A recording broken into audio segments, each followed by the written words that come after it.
Hi ಗೆಳೆಯರೇ, ಎಲ್ಲರಿಗೂ ನಮಸ್ಕಾರ. IPL ಆರಂಭದ ದಿನಾಂಕ ಘೋಷಣೆ. BCCI 3 ವರ್ಷದ ಪ್ಲಾನ್ ಮಾಡಿದ್ದಾರೆ. ಹಾಗಾದರೆ 18ನೇ ಸೀಸನ್ ಮತ್ತು 19ನೇ ಸೀಸನ್ ಮತ್ತು 20ನೇ ಸೀಸನ್ ಯಾವಾಗ ನಡೆಯಲಿದೆ ಮತ್ತು ಯಾವ ದಿನಾಂಕದಂದು ನಡೆಯಲಿದೆ ಮತ್ತು ಎಷ್ಟು ಮ್ಯಾಚ್ಗಳು ಇರುತ್ತವೆ ಎಂಬುದರ ಬಗ್ಗೆ ಹೇಳುತ್ತೇನೆ. ವಿಡಿಯೋ ಸಂಪೂರ್ಣವಾಗಿ ನೋಡಿ. ಮತ್ತು ನೀವು ಹಂಗ IPL ಅಭಿಮಾನಿಗಳಾಗಿದ್ದರೆ ಈ ವಿಡಿಯೋಕ್ಕೊಂದು ಲೈಕ್ ಮಾಡಿ ಮತ್ತು ಇಂಥ ಹೊಸ ಅಪ್ಡೇಟ್ಗಳಿಗಾಗಿ ನಮ್ಮ ಚಾನಲ್ ಅನ್ನು ಸಬ್ಸ್ಕ್ರೈಬ್ ಮಾಡಿ. ಬರ್ರಿ ಮತ್ತೆ ವಿಡಿಯೋ ಸ್ಟಾರ್ಟ್ ಮಾಡೋಣ. IPL 2025ರ IPL ಮೆಗಾ ಹರಾಜಿಗೆ ವೇದಿಕೆ ಸಜ್ಜಾಗಿದೆ. ನವೆಂಬರ್ 24 ಮತ್ತು 25ರಂದು ಸೌದಿ ಅರೇಬಿಯಾದ ಜಿದ್ದಾದಲ್ಲಿ 574 ಆಟಗಾರರ ಬಿಡಿಂಗ್ ನಡೆಯಲಿದೆ. ಆದರೆ ಅದಕ್ಕೂ ಮುನ್ನ ಮುಂದಿನ ಸೀಸನ್ ಅಂದರೆ 18ನೇ ಸೀಸನ್ IPL ಯಾವಾಗ ಆರಂಭ ಎಂಬುದರ ಬಗ್ಗೆ ಮಾಹಿತಿ ಹೊರಬಿದ್ದಿದೆ.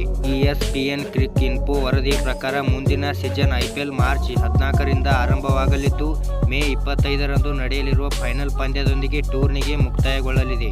ಇದರ ಜೊತೆಗೆ ಮುಂದಿನ 3 ಸೀಸನ್ಗಳ ವೇಳಾಪಟ್ಟಿಯ ಬಗ್ಗೆಯೂ ಮಾಹಿತಿ ಹೊರಬಿದ್ದಿದೆ. 2026ರಲ್ಲಿ ನಡೆಯಲಿರುವ IPL 19ನೇ ಸೀಸನ್ ಮಾರ್ಚ್ 15ರಿಂದ ಮೇ 31ರವರೆಗೆ ನಡೆಯಲಿದೆ.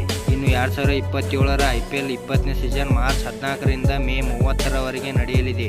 ಇನ್ನು 18ನೇ ಸೀಸನ್ ಮತ್ತು 19ನೇ ಸೀಸನ್ ಮತ್ತು 20ನೇ ಸೀಸನ್ನಲ್ಲಿ ಎಷ್ಟು ಪಂದ್ಯಗಳು ಇರುತ್ತವೆ ಎಂದರೆ ಹಿಂದಿನ 3 ಸೀಸನ್ ಅಂತೆ ಈ 3 ಸೀಸನ್ನಲ್ಲಿ 74 ಪಂದ್ಯಗಳು ನಡೆಯಲಿದೆ ಎಂಬುದು BCCIದವರು ಹೇಳಿದ್ದಾರೆ.